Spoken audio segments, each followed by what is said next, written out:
प्रिय मित्रों, नमस्कार। प्राचीन नारी श्रृंखला की इस कड़ी में आज हम चर्चा कर रहे हैं ऐतरेय माता इतरा के विषय में। तो आइए, स्वागत है आपका। ऐतरेय माता इतरा।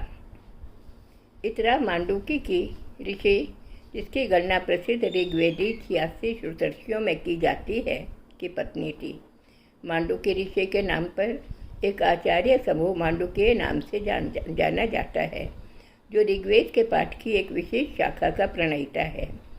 इस ऋषि ने ऐतरेय ब्राह्मण, ऐतरेय आरण्यक तथा ऐतरेय उपनिषद की रचना की।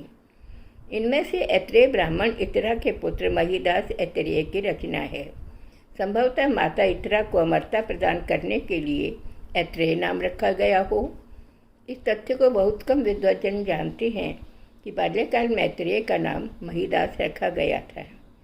हर माता पिता की तरह महिदास के जन्म पर यह दंपति भी फूले नहीं समाया था, परंतु बाल्यकाल से ही यह बालक ओम नमो भगवते वासुदेवाय का जप किया करता था।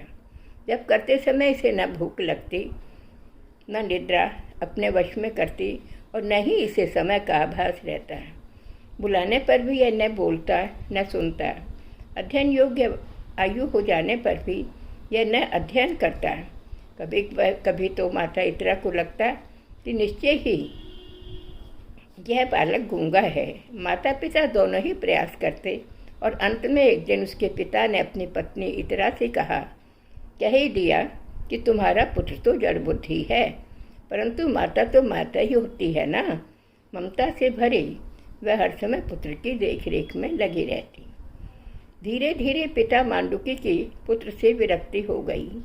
माँ की ममता को देख वे पत्नी इतरा से भी उदासीन रहने लगे और अंततः उन्होंने पिंगा नाम की एक अन्य महिला से विवाह कर लिया। पिंगा से मांडुकी के 4 पुत्र उत्पन्न हुए।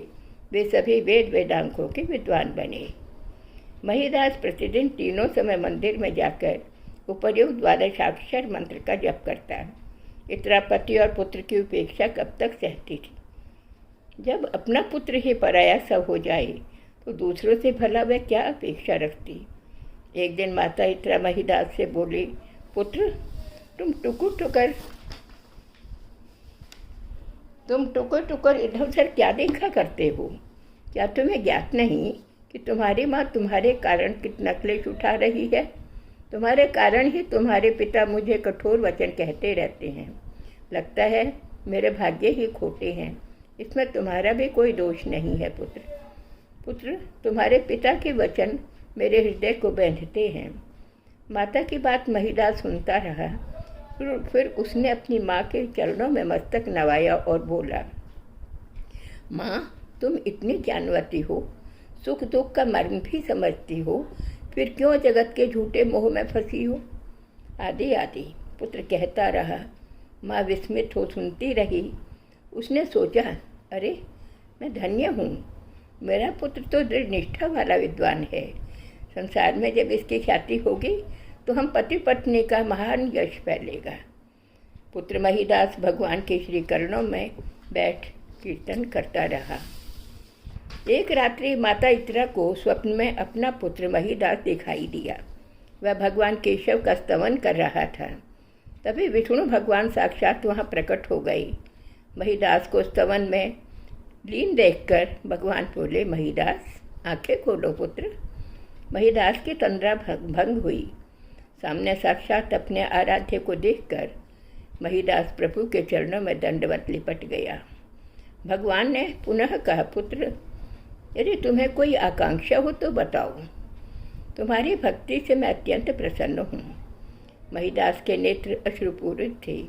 वह संभला और बोला, प्रभु, यदि आप मुझ पर प्रसन्न हैं तो मेरे इस स्तवन से संपूर्ण संसार का कल्याण हो जाए। कोई प्राणी दुखी न रहे। सर्वत्र भाई जैसा आत्मीय भाव जागृत हो जाए। स्वप्न में पुत्र की आकांक्षा सुन माता इतरा भाव विभोर हो आनंदाश्रुओं से स्वयं को भिगो रही थी। तभी भगवान विष्णु अंतर्धान हो गए और उस भोर वेला में इतरा भाविक अवस्था में उठ बैठी। प्रातःकाल पुत्र महिदास माता के पास आया। माता को प्रसन्न अवस्था में देख महिदास ने उनके चरण स्पर्श किए। उसे आशीषें देती हुई माँ ने पुत्र का मस्तक सूंघा और आनंद भरे अश्रुओं से पुत्र को भिगो दिया और बोली, पुत्र, मैं जान गई हूँ कि तुम सांसारिक धर्म से मुक्त हो चुके हो, परंतु प्रिय महिदास, व्यवहार तो कुछ और ही कहता है ना। धर्म का आचरण करते हुए यदि निष्काम भाव से कर्म ईश्वर को समर्पित कर दिए जाएं, तो मनुष्य बंधन में नहीं बनता। मेरे विचार में तुमने पर्याप्त समय तक मनसा वाचा कर्मणा ब्रह्मचर्य का पालन कर लिया। अब तुम धर्मज्ञ पत्नी का पाणी ग्रहण कर यज्ञ द्वारा भगवान की आराधना करो और माता पिता की प्रसन्नता बढ़ाओ। पुत्र, भगवदार्पण बुद्धि से कार्य करने से तुम नष्कर्म्य भाव को ही प्राप्त होगे। तुमसे वेद परे नहीं हैं, फिर भी तुम वेदों का अध्ययन करो। पुत्र, तुम्हारे पिता कह रहे थे कि राजर्षि हरिमेधा के यहाँ यज्ञ का आयोजन हो रहा है, तुम वहाँ जाओ। माता की आज्ञा मानकर पुत्र महिदास आत्रेय यज्ञ में जाने को प्रस्तुत हो गया। वहाँ उसने एक श्लोक पढ़ा जिसका भाव था, जिसकी माया से मोहित चित्त होकर हम कर्मों के समुद्र में भटक रहे हैं, उन यज्ञ रूप भगवान विष्णु को नमस्कार है। राजर्षि हरिमेधा ने इस गंभीर आशय वाले श्लोक को सुना और ऐत्रेय का आसन पूजा आदि से सत्कार किया। तत्पश्चात महिदास ऐत्रेय ने विद्या से उन विद्वज्जनों को संतुष्ट किया। यज्ञोपरांत हरिमेधा ने ऐत्रेय का परिचय जाना। सुंदर, गुणी, स्वस्थ, यज्ञोपरांत हरिमेधा ने ऐत्रेय का परिचय जाना। वह बोला, मैं माता इतरा का पुत्र ऐत्रेय हूँ। आचार्य मांडुके मेरे पिताश्री हैं। सुंदर, गुणी, स्वस्थ ऐत्रेय को देख हरिमेधा अत्यंत प्रसन्न हुई। फिर परिजनों का समर्थन प्राप्त कर उन्होंने अपनी पुत्री का पाणी ग्रहण इतरा पुत्र ऐत्रेय के साथ कर दिया। यद्यपि ऐत्रेय मनसा वाचा कर्मणा ब्रह्मचर्य का पालन करने के लिए कटिबद्ध था, परंतु अपनी माता की इच्छा का भी वह तिरस्कार नहीं कर सका। घर और पत्नी को ग्रहण कर वह घर लौटा।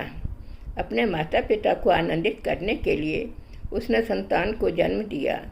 उसने अनेक यज्ञों द्वारा भगवान का स्तवन किया और निरंतर वासुदेव के ध्यान में लगा रहा, परंतु अपने कर्तव्य से विमुख नहीं हुआ। उस इतरापुत्र ऐत्रेय द्वारा माता के नाम पर ऐत्रेय ब्राह्मण की रचना का उल्लेख पीछे किया ही जा चुका है। इस प्रकार महिदास ऐत्रेय ने अपनी माता इतरा को युगों युगों तक के लिए अमर कर दिया। ऐसा सौभाग्य बहुत कम माताओं को प्राप्त होता है। माता इतरा का कथन है कि जैसे उसका पुत्र हर किसी के कल्याण के लिए उत्सुक रहा है, उसी प्रकार वे चाहती हैं कि हर नारी भी स्वदेशी जीवन यापन करने वाली हो। वह जन संवर्ध का भाग न बनकर पृथक विलक्षण बुद्धि वाली हो। हर माता का वात्सल्य संतान को सुखी और स्वस्थ ही नहीं, वरन बुद्धिमान तथा लक्ष्य की प्राप्ति में संलग्न करने वाला, रहने वाला बनाए। धन्यवाद।